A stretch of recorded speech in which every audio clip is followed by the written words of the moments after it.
নমস্কার, গতকাল আমি আপনাদের সাথে একটা শর্ট ভিডিও শেয়ার করেছিলাম। আজকে সে একই কাজটা পুরো বিস্তারিতভাবে দেখাবো। চলুন দেখি পুরো প্রক্রিয়াটা কেমন ছিল। এখানে দুইভাবে আমি কাটিং করেছিলাম।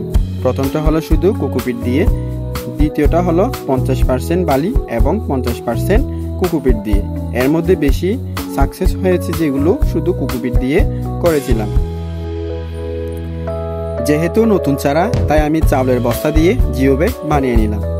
জিও ব্যাগের উপকারিতা যেমন জিও ব্যাগে পানি সহজে অপসারিত হয়, ফলে গাছের শিকড় পচে না।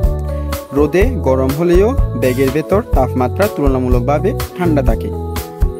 মাটির আর্দ্রতা দীর্ঘক্ষণ ধরে রাখে, তাই গাছে পানি দিতে হয় কম।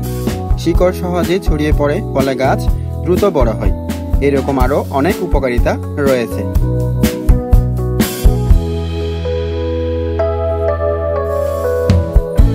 জিও ব্যাগ সেলাই করতে গিয়ে সুইটা হঠাৎ ভেঙে গেল, যার কারণে মার কাছ থেকে বকা শুনতে হবে।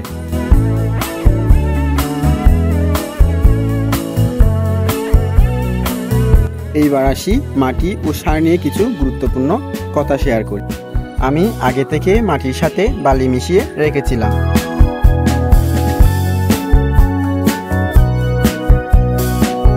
খামারজাত সার মাটিতে জৈব পদার্থ যোগ করে, ফলে মাটি নরম, ঝুরঝুরে ও উর্বর হয়। কেঁচু সার বা ভার্মি কম্পোস্ট, এতে থাকা উপকারী অণুজীব মাটিকে জীবন্ত রাখে, যা গাছের রোগ প্রতিরোধ ক্ষমতা বাড়ায়। এটা ব্যবহারে গাছ অনেকটা প্রাকৃতিকভাবে রোগমুক্ত থাকে এবং পোকামাকড়ের আক্রমণ কম হয়। শুকনা গোবর মাটিতে পানি ধরে রাখার ক্ষমতা বাড়ায়, ফলে গাছে ঘন ঘন পানি দিতে হয় না। এতে থাকা প্রাকৃতিক মাইক্রো অর্গানিজম মাটিকে জীবন্ত রাখে, যা গাছের রোগ প্রতিরোধে সাহায্য করে। ট্রাইকো কম্পোস্টে থাকা ট্রাইকোডার্মা নামক উপকারী ছত্রাক মাটিতে থাকা ক্ষতিকর রোগ জীবাণু ধ্বংস করে, ফলে গাছের শিকড় পচে না এবং গাছ রোগমুক্ত থাকে।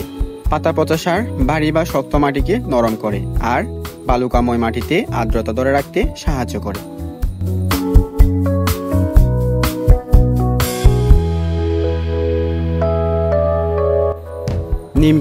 নিমকৈল প্রাকৃতিক কীটনাশক হিসেবে কাজ করে, মাটিতে থাকা পোকামাকড়, নেমাটোড এবং অন্যান্য ক্ষতিকর জীবাণু দূর করে। এতে রাসায়নিক কীটনাশকের প্রয়োজন হয় না। এখানে আমি ছত্রাকনাশক হিসেবে মেনসার ব্যবহার করছি।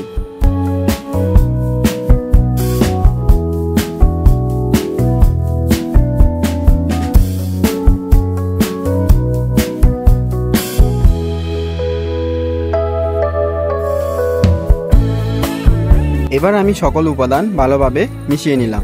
যেহেতু বাগান বিলাসের জন্য জিও ব্যাগ ও মাটির মিশ্রণ সম্পন্ন করা হয়েছে,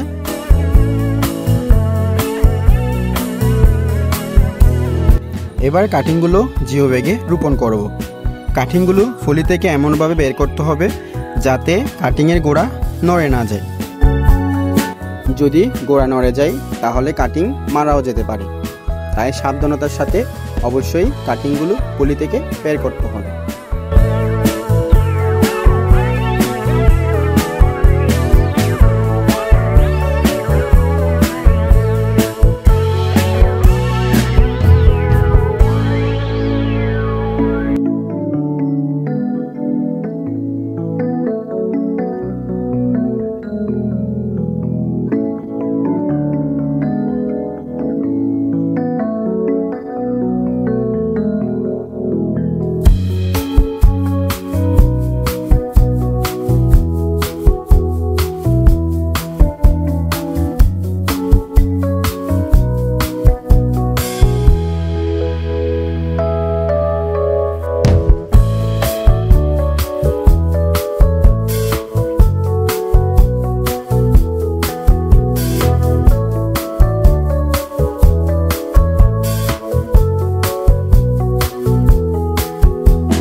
এতক্ষণ পর্যন্ত ভিডিওটা ধৈর্য সহকারে দেখার জন্য অসংখ্য ধন্যবাদ।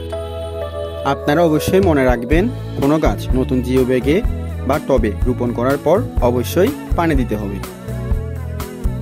আজ এই পর্যন্ত। যদি ভিডিওটা দেখে আপনাদের একটু হলেও উপকার হয়, তাহলে ভিডিওটা লাইক, কমেন্ট এবং বেশি বেশি শেয়ার করুন। চ্যানেলটি সাবস্ক্রাইব করুন এডিপি ব্লগ 25 ছাদ বাগানের নিয়মিত আপডেট পেতে।